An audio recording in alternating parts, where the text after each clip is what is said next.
Hey guys, Steve and Tony back with a new video. Now, before I start, I wanted to give a big thank you to my friend Ramon, the Dutch film buff. In his most recent video, he actually gave me a pretty cool shout out, which I was very surprised by and very happy by. Um, Ramon, again, thank you so much. You deserve much more viewers and subscribers yourself. Thanks again so much for the shout out. I'll leave a link to his channel in the description below. And definitely check him out. He's totally worth it. He's a cool guy. And tell him Steve Nash sent you. Okay, guys. Now, recently I was helping my dad clean up our summer house for when we head down in June.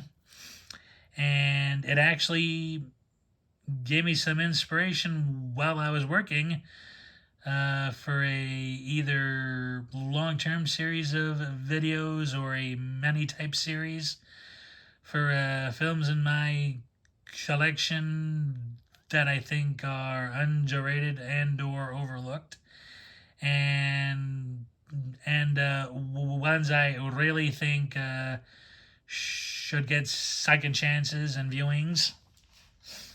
And the first I wanted to start with in these vids are some of my Italian westerns, and I've picked three. And the first is Jesse and Lester, starring Richard Harrison and the Irish actor Donald O'Brien. This was an early period comedy western when they had just made Trinity with Terence Hill and Bud Spencer.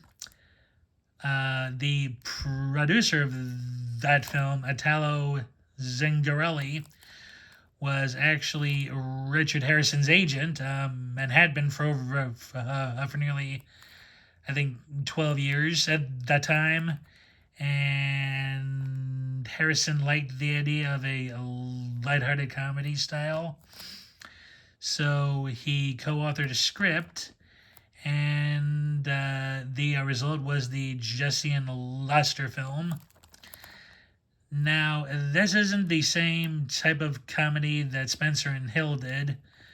This is more situational type comedy.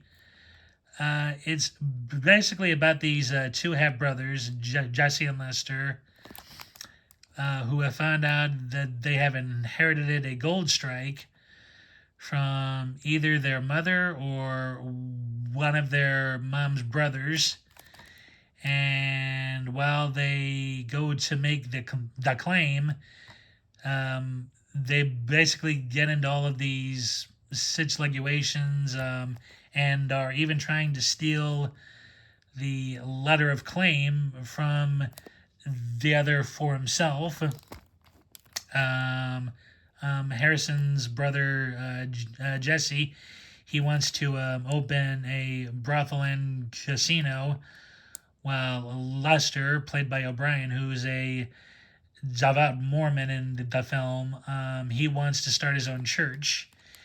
And they go through a series of trying to, get money for stage passage to, find the place.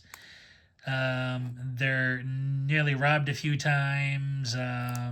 In fact, in one of the robbery attempts, Lester gets conked on his head, and Jesse ends up getting the letter, and he ends up actually starting his own brothel and casino, but somehow Lester ends up back at the place while he's still unconscious, actually, and when he awakens, he goes absolutely bonkers and not only wrecks up the place, but he blows it up, which was absolutely insanely funny. And my actual favorite part of the film is near the end. Jesse ends up in a tight spot, and Luster has managed to get a hold of a gun, and he's looking up at the sky, asking God what he ought to do. And one of the bad guys who got knocked about by Jesse, who's now hanging on a roof by his breeches, shouts out to him. And in Italian, it's funnier. He says, "Spada, stronzo, spada." Or as it's heard in English, "Don't be an idiot, saving your brother." And I just thought that was great. The line in Italian is much funnier. I'm not actually going to say what the Italian translation of that sentence is. It's a bit dirty. So, but I really enjoyed this. I thought Harrison and O'Brien had a great chemistry as the absolute polar opposite brothers. It's not, actual, Sharon's Hill Trinity funny, but it's more situational comedy. There's not many jokes in it. Like, it is just purely ironic situational comedy, and it's actually quite funny. I had a surprisingly a fun time with it. I highly recommend anyone who hasn't seen it yet to check it out. I believe this German Blu-ray is still available, so for anybody who hasn't seen it, definitely check it out. And for anybody who has seen it, who was on the fence the first go around, definitely give it a second chance. It is really worth it. And it is just, it's all around fun, I think. Okay, and the second film I wanted to showcase is the Mark Damon led Western La Morte non conte de dollari, or Death Doesn't Count in Dollars, or as it's more known to English-speaking audiences, Death at Al Rock. I personally prefer the Italian title. And in this film, these two gents come to a town, Harry Boyd and Lawrence White, and each is interested in the hostile takeover of the town by the Luster clan, led by Doc Luster, his brothers, and his father. And in this one, there's an interesting twist involving the Boyd and White characters, but I'm not going to spoil it here for anybody. It's actually quite a nice twist as well. This was directed by Ricardo Freda, who is more known for his peplums and his horrors.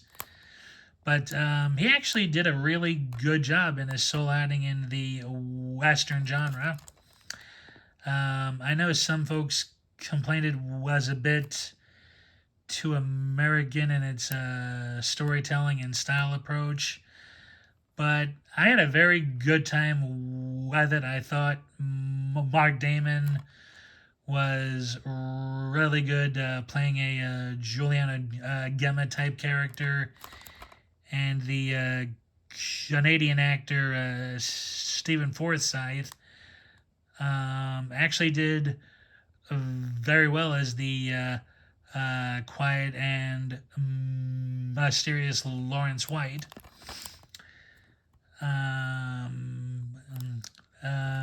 Let's see.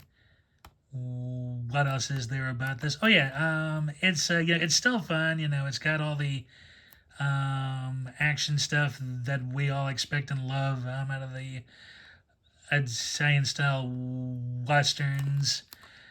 Genre regular Nalo Prazzafini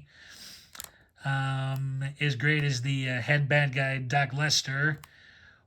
One of his few substantial roles in the genre, and he's excellent in this. My only gripe with the DVD now, like some folks, I tend to prefer my Italian films in Italian. I'm not really too big on English dubbing, but the dub track that Koch Media, now known as Play on Pictures, the track they got when restoring this film and putting it out on DVD was absolute garbage. I tested it out when I first got it some time ago, and I thought that the track was god awful in both quality and performance. I mean, like, not only is it somewhat wooden, but the track itself hadn't aged well. Whoever had it didn't take care of it. One of the poorest excuses of trying like to keep something in good shape. But the film itself is very good. Yeah, it's a bit more American in style, but it is still very entertaining. Still has enough of the shootouts we all like about the Italian style westerns, and the fist fight scene towards the end between Mark Damon and Nalo Prazzafini is great. And mild spoiler here: they don't use doubles. It is all Damon and Prazzafini in the scene. Now, unfortunately, I think this edition of the film is out of print. I could be wrong. It might not be available on Amazon Germany anymore. I'm not too sure.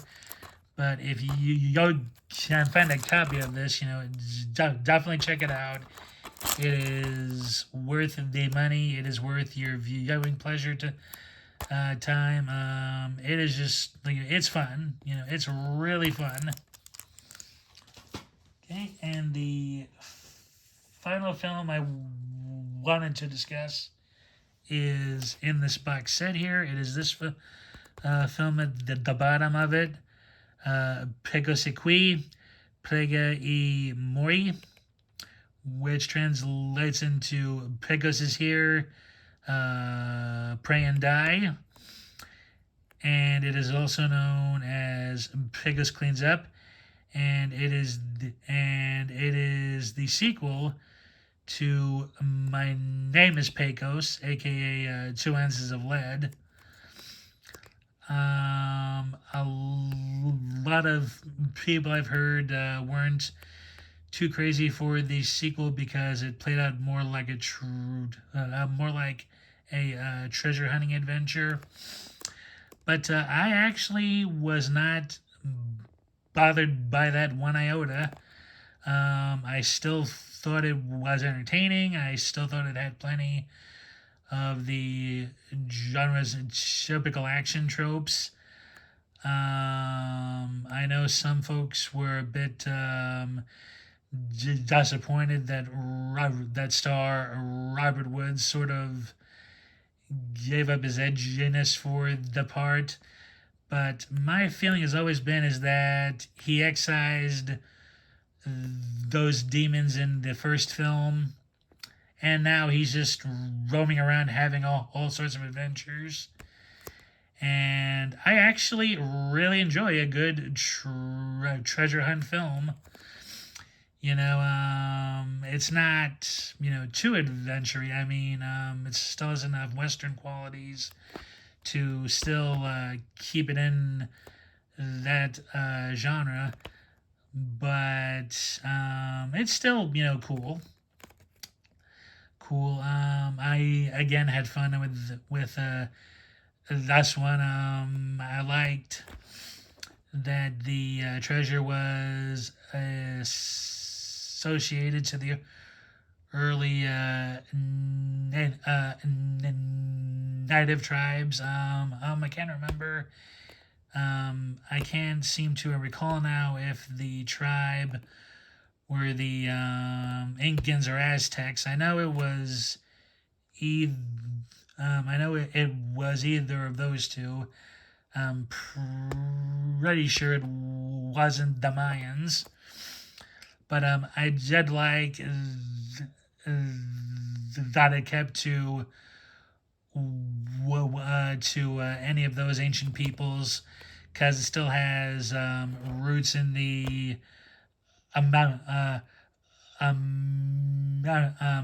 In the U.S. Southwest, and of course the U.S. Mexican border towns. So I also think this is that one's underrated. It definitely needs second chances and more viewings. It's really fun. It has a great bad guy, and the character El Supremo, who's almost entirely in black, save for a red headband. It is just loads of fun. Has the right amount of action and thrills in it. Woods also gets to save a beautiful damsel in distress in it, and it just has all sorts of cool stuff in it. I think this edition from Germany is still in print. Usually it runs like, I think, 44 something in euros, but I actually got this for about 20 something US, and I have seen it go down as low as a 12 something on some sites. So it is definitely worth a look and a evaluation. Yes, it's not as good as the first Pegasus film, but it is still entertaining fun and is well worth the viewing. It is just a sit back, relax popcorn style film. It is really enjoyable. I had loads of fun, and I'm sure if you give it that second chance with the childhood interest of treasure hunting and finding treasure and stuff on that note, you'll come to appreciate it too. It actually, to me, had a very Indiana Jones vibe to it, and Indy is probably my all-time favorite action hero. I grew up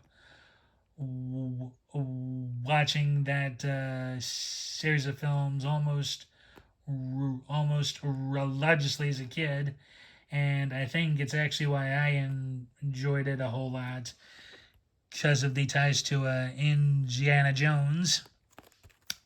So yeah, definitely, definitely give this and my other picks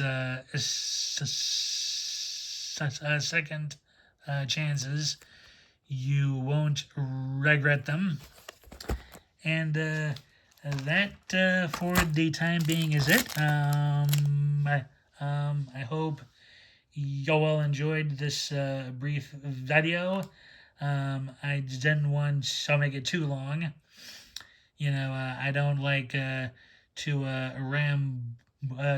ramble if I can help it. So, but I hope you enjoyed this video.